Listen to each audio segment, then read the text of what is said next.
that why we don't learn? Is it that don't like it amount is that's in contention, and he says no, it's not the figure, it's not the point whatever that you said. It's about the fact that this money is expected to be more than 100 billion naturally, but it's not. It's not. And you just wonder why we're having the same issue. Now let's not forget that this is the same NNPC we're talking about here, the same NNPC we complained about, $20 billion, and then someone was fired from the ministry, from the CBN on account of that. And then we got the PwC to audit the same NNPC, and PwC came out and said it was 18.5 billion that was unaccounted for. After that audit, my brother, we still haven't had that refund into the coffers of the federal government, or maybe they have, but we just didn't hear. And that again comes back to the issue of accountability, because we just never know as Nigerians. Like, we just hear 100 billion is missing. Nobody will come back to tell us, okay, we found the money or not. Like, you guys don't matter. It is the oil belongs to those in power and not to us. So let's hope that after this is the only time we get to hear of this. After tonight's meeting, they'll be able to reconcile all those funds. Anyway, so we'll move very quickly next to New Telegraph with a headline: NERC takes metering away, Dr. Usman Abba Arabi. So in essence, what this does, April 3rd of April 2018, this year, they would introduce the meter asset providers, or introduce a new set of service providers to provide metering systems, and it's going to extend, the repayment would extend for 10 years, and giving new customers who haven't had meters or been on the estimated billing system a chance to actually get new meters. But they said this time around, the difference is you get to pay for your meters, but then they get independent bodies or private companies to come into the service so that they can, achieve their aim of distributing the meters by April 3rd. So everybody gets it, really. Let's invested huge funds, and they have deals with the government to provide these services. Now, I'm wondering how they've successfully taken out the metering aspect from the discos. That, in my mind, amounts to a breach. Well, I wouldn't use the word breach, but a variation in their earlier license. So I'm wondering what has happened to the early license that these guys were given. And let's not forget that these discs carried all the discos along, so that they don't just say force majeure situation, so they don't just arbitrarily remove from their rights, powers, and all of that. I do have a question though, Kema. What do you think of this? You mentioned how much you pay on a monthly basis. Yeah, would you be willing to pay more if the tariffs are increased? Because there's an issue, the cost that you mentioned, the discos being investors, their return on investment is based on what we as consumers pay for our electricity. They have said that, look, these tariffs are not as high as they should be. The federal government doesn't want to raise the tariffs because they don't want people being upset. But if you were presented with the with an increase in the tariff, if it will increase power supply, would you be down with that? Would you be happy? Would you pay more than the 30,000 you're paying now if it meant that you'd have a better supply of electricity? Our problem really isn't the money we are paying. We just want constant power supply. So it's a yes then. So you would pay more if it meant a constant supply. Oh yes. Yeah. Let's all right. Good stuff. All right. Thank you very much. We'll very quickly move on to the next story from The Guardian. Odigie-Oyegun's tenure extension cannot stand, says President Buhari. So in a surprising twist of events, as they started the National Executive Committee meet, People's Progress Congress, APC, sometimes you forget these names. Anyway, to extend the tenure of Chief John Odigie-Oyegun-led National Working Committee meeting is going to happen in the party, and we're seeing that it's unconstitutional, and the president put his voice as a start. Now, the PDP, on the other hand, in some part of the story said, that's a sign, a clear-cut sign that APC's house is in disarray. Kema, what do you think? Do you agree? I'm not here to agree or disagree with them. My own issue is that the arguments put forward by Buhari also work against him. Everything he canvassed, the first thing he said, that some chieftains feel shortchanged. Oh well, if you go up for re-election, some chieftains will feel shortchanged. Second thing he said was that it's against the Article 17, sub-article 1 and 2 of the APC Constitution, as well as Section 223 of the 1999 Constitution, which calls for periodic elections. Well, yeah, that's true. But then again, we've had the same presidents come from several parties, ANPP, CPC, where periodic elections were never held. Even this last convention he had in APC was the only democratic convention he has ever been to in his life, in his political career life. So everything he has put forward.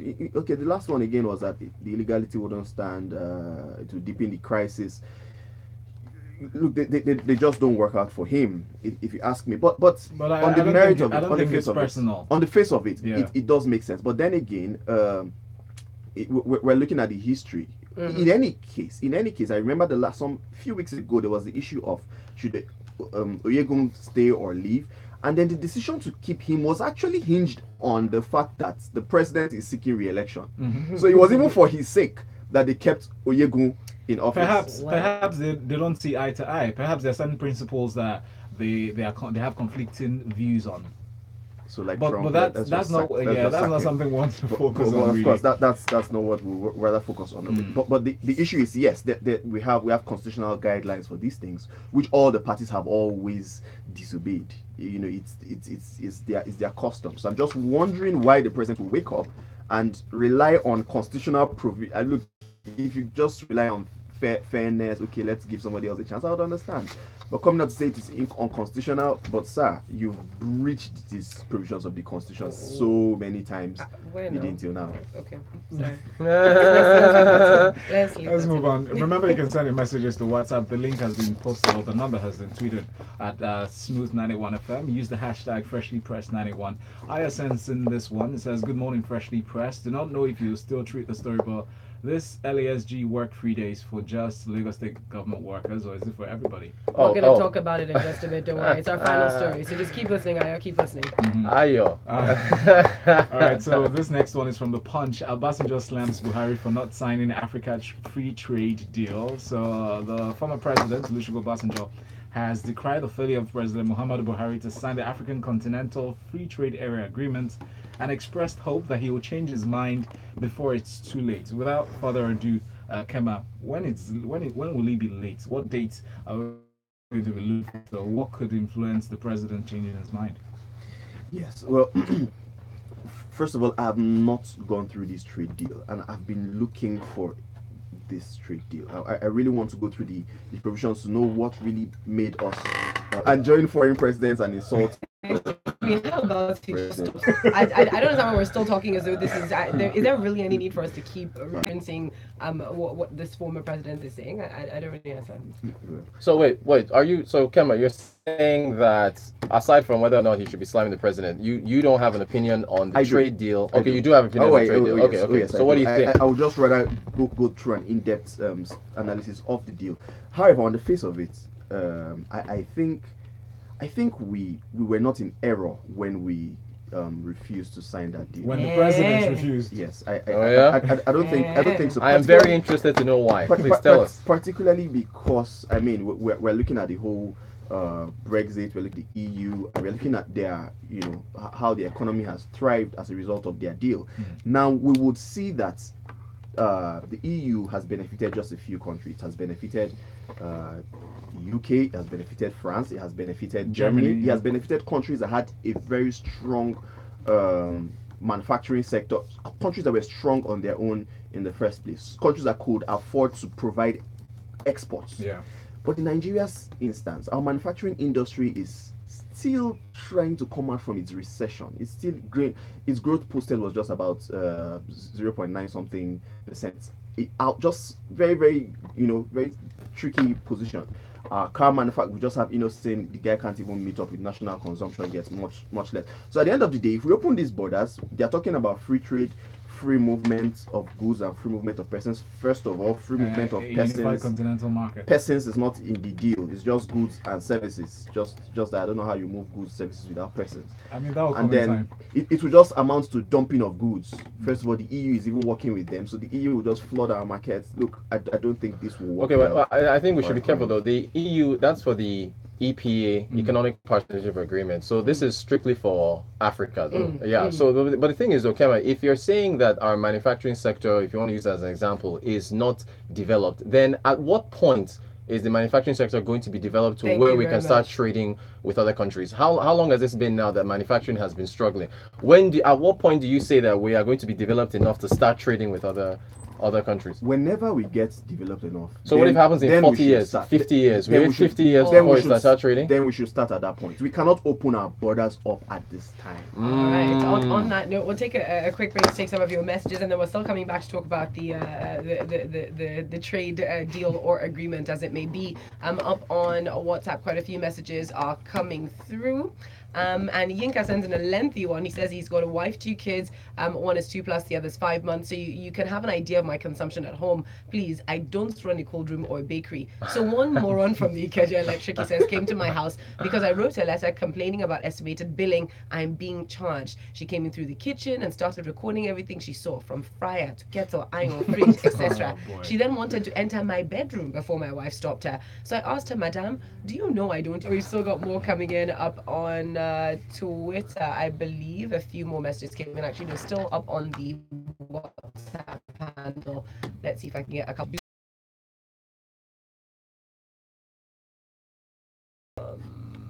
Sorry, guys, as it just takes me a while. Henry Manuel says,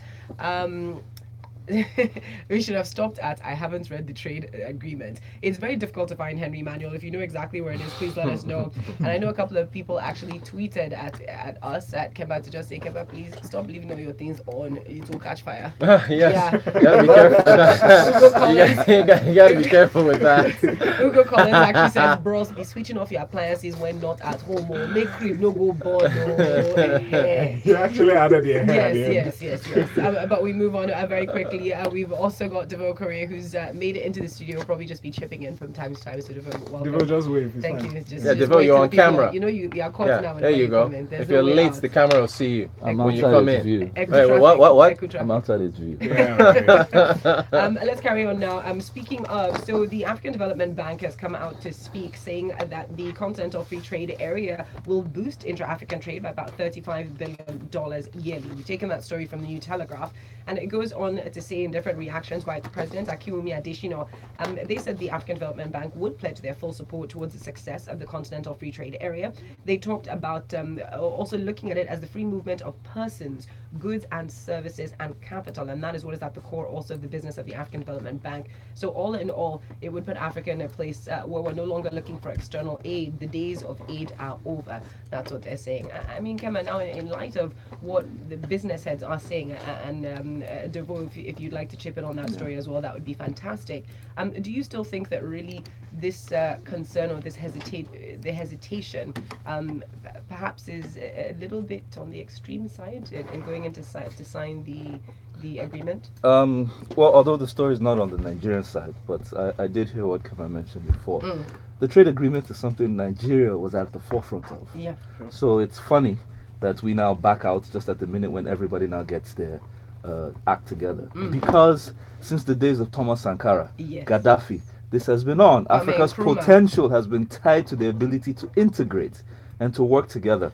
So the AFDB, which also Nigeria has been the largest shareholder, has stood solidly behind this agreement, saying that, first of all, the African food markets would hit 1 trillion by 2030.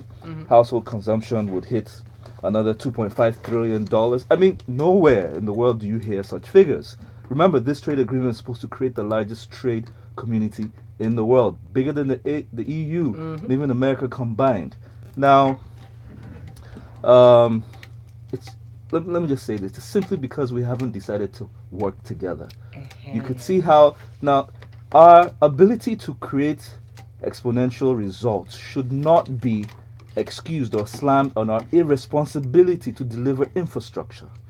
That's where the local manufacturers have actually hit back and said, oh, we're not able to compete. You didn't do your homework. The world will not wait. You could see, even without Nigeria and South Africa, they're still about to sign. Yeah, they're signed. Yes, they've signed. The implementation will take time, but the fact that we have moved ahead is a great one. Two, what opening your borders does is it allows you to, instead of dealing with only, how many are we in the country?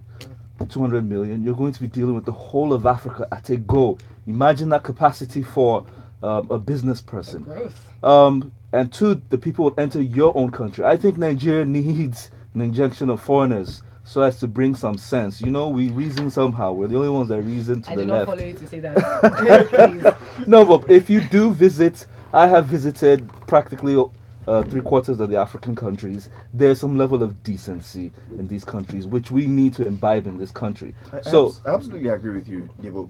But then again, you would also appreciate the fact that several countries, the UK inclusive, did not join the European Union when it started. They applied the first time and then they had. So we still have some time to apply to join the free trade zone eventually. But for now, let us boost our we're manufacturing supposed to be the big brother. if you want to have a greater trading balance, then for crying out loud, you should have something to trade with, not agricultural produce that the rest of Africa also has. We have church. We can trade church.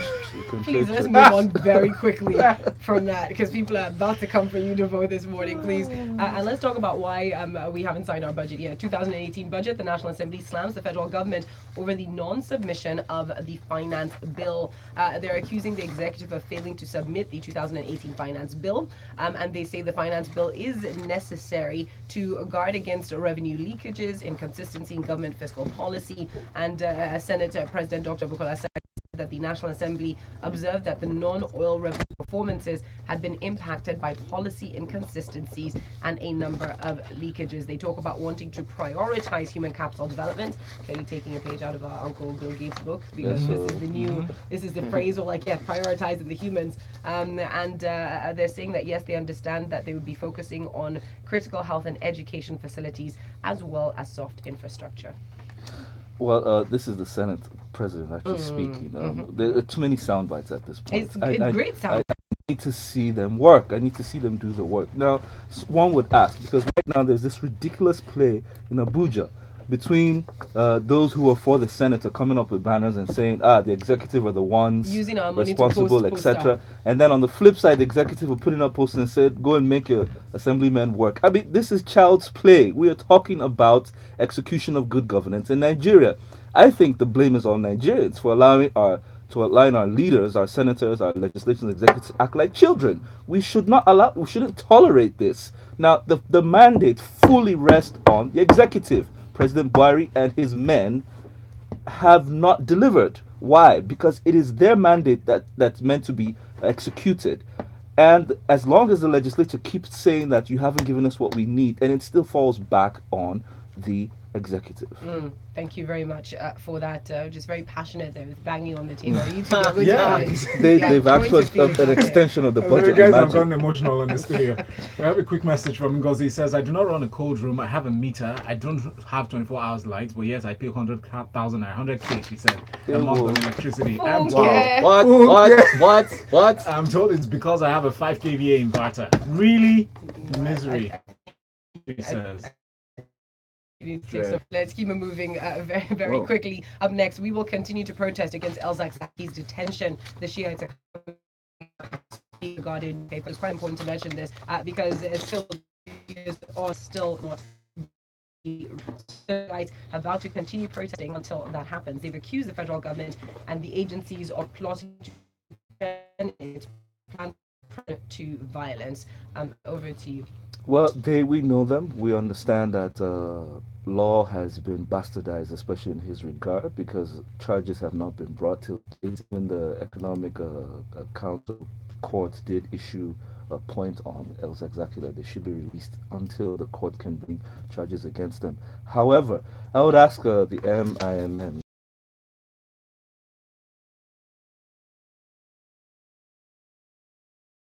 to start sending letters to country just to get of international community as regards your leader.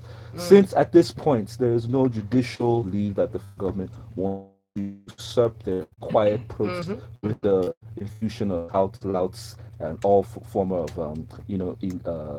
irresponsible and violent people. Now we are aware that political parties have used this means to be able to destroy or to wither down the integrity of many people who have positions. So people, please do take note about this to see whether it happens or not.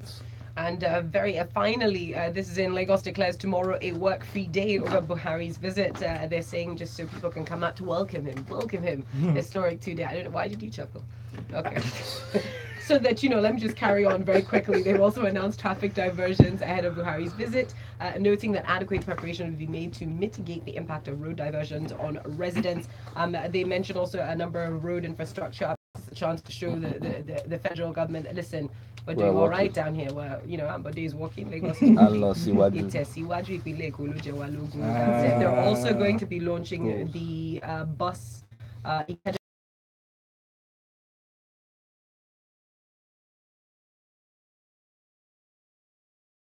something that asks. It is for civil servants, so if you want to join them at your own peril. Nevertheless, this is a smart city, Ambode. Come on. If we're being smart, you don't shut down the largest metropolitan black city for the president. I mean, we can operate simultaneously, Ambode. Come on, we can work with you on this. We're here, we can be appointed. And Okada riders, if you are in certain areas anyway, they're collecting you, the passengers, they're collecting everybody. Because no matter how you play it, Lagos doesn't have enough roads. So you say you're going to shut down some. Already you have created a caveat. Look at the loss of man hours. But we can do better. We can. Right. Thank you, Devoe. Yeah. So that message from Chibunai says, my people, we can't even sign an annual budget and we're fidgeting about trade deals. Let's do the basic life thing first. Charity begins at home. Ouch. Guys, thank you. We're done this morning. That's a good place to end the show. Yeah. Devoe Okorie is as Devoe Okorie on Twitter at Kema Smith 01. Thank you so very much. Folu and I are still here. And Rotus. Yes, at Rutan Court. Hello. He's also still here. Coming up next at 8:15 is Locker Room. Keep it locked. Smooth 98.1. Thank you. Yeah. So traffic helps you Just type your email to Chizoba. Okay, yes, for people heading out, I think. Hey, thanks guys. I think I should even see you now instead of waiting. I'm here now.